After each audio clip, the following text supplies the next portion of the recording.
পেয়ে গেছি। ওরে বাবারে, অবশেষে পেয়েই গেলাম। আমাদের কপাল এবার চড়া হবে। কালু, কি রে বাবলু, ভর দুপুরে এই রোদে পুড়ে এখানে বসে কি করছিস? শোন, তোর মাথাটা তা ঠিক আছে তো, নাকি রোদে পাগল হয়ে গেলি? আরে চুপ, আরে চুপ কর, একদম চুপ। আস্তে কথা বলো কালু ভাই, একদম আস্তে। পেয়ে গেছি রে ভাই, আমাদের ভাগ্য এবার সোনা দিয়ে মোড়ানো হবে। কি পেয়েছিস শুনি?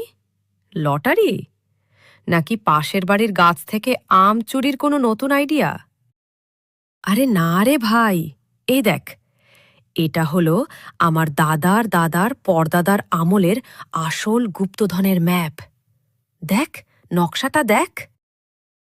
ওরে বাবা, তাই তো।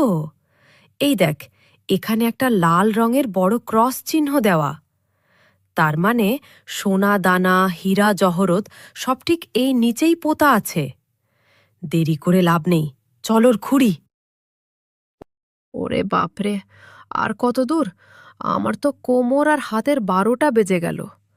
সোনা কি একদম পাতালপুরিতে লুকিয়ে রেখেছে নাকি তোর দাদা যান? একটু ধৈর্য ধরো কালু ভাই, বড় কিছু পেতে হলে একটু তো ঘাম ঝরাতেই হবে। এই তো, এই তো। আরে, কোদালে কি যেন একটা ঠেকল। সরা, কোদাল সরা, আমাকে দেখতে দে। ওরে বাবারে, একটা লোহার বাক্স! আমরা বড়লোক হয়ে গেছি বাবলু, আমরা বড়লোক।